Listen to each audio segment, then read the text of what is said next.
Skyrim is a land defined by its extremes: blizzards that swallow mountains, warriors who carve legends, and politics that seem forever on the edge of eruption. But nothing exemplifies Skyrim's contradictions more than the presence of the Imperials, the human race whose influence stretches across continents, yet fractures the moment it meets Nordic traditions. The Imperials are often seen as the polished opposite of the rugged Nord, the diplomat against the warrior, the bureaucrat against the berserker. They bring law, civilization, tax, commerce, and treaties. They bring soldiers in red, embassies brimming with scrolls, and officials who speak softly but rule firmly.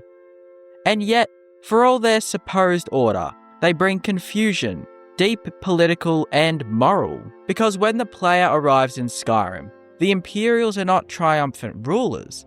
They are not proud conquerors. They are not symbols of stability. They are a divided empire on the brink of collapse, clinging to a land that no longer wants them.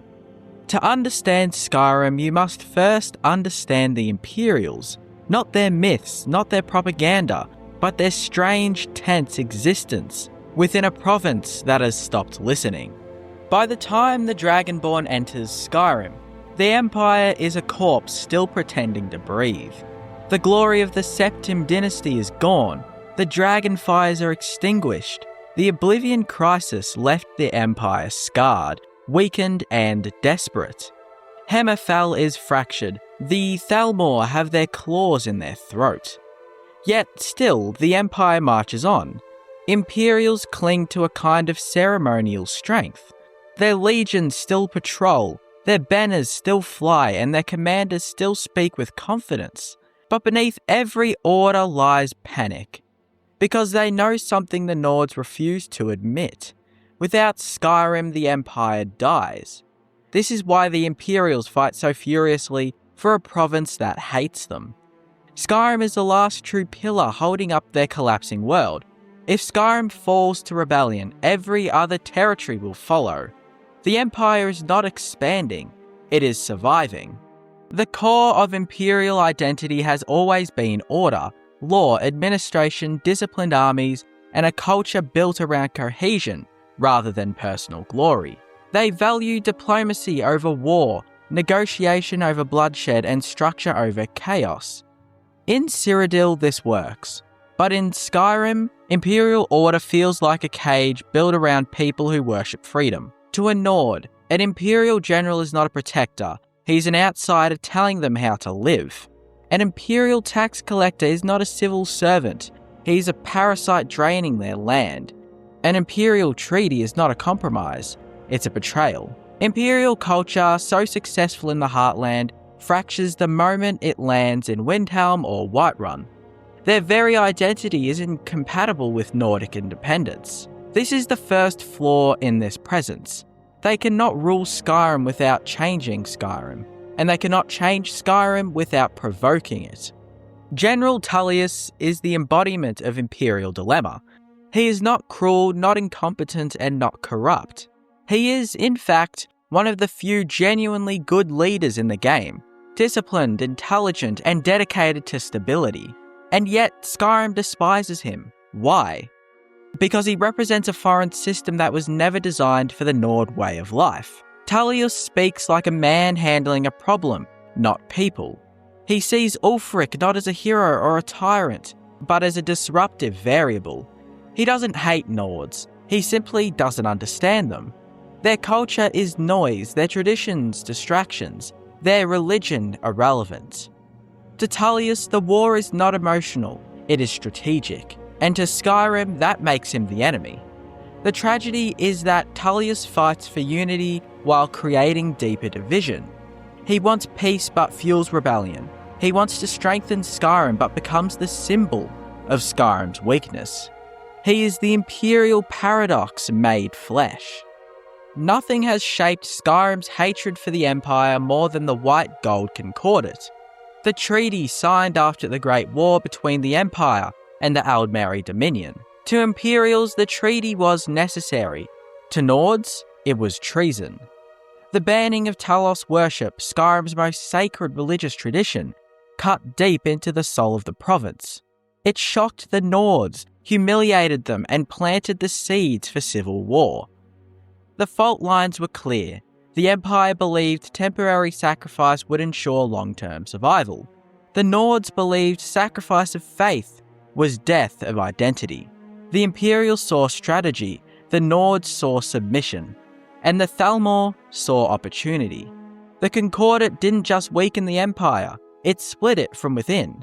Skyrim became the province that said no, and the Imperials, the enforcers of the treaty, became the enemy even in the lands they had sworn to protect. The average Imperial soldier in Skyrim is a tragic figure.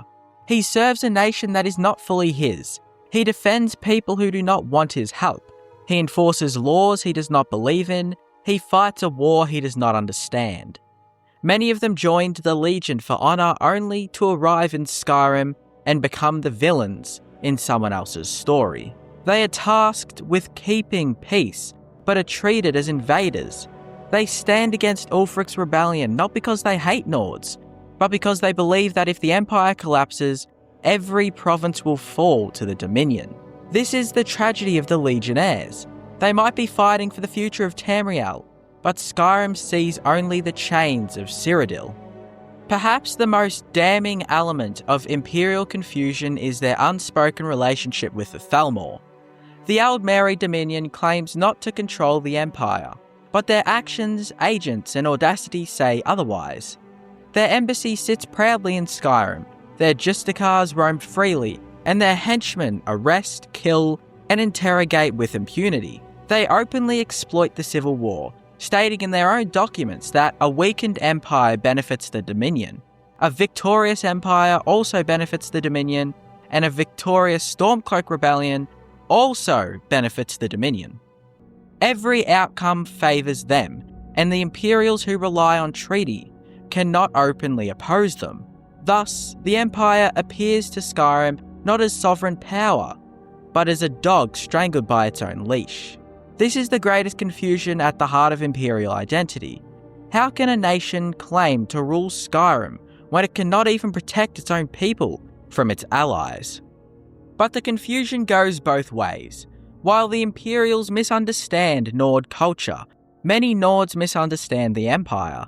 They see weakness where there is strategic patience. They see submission where there is calculation. They see cowardice where there is restraint. Nords view war as honour. Imperials view war as failure.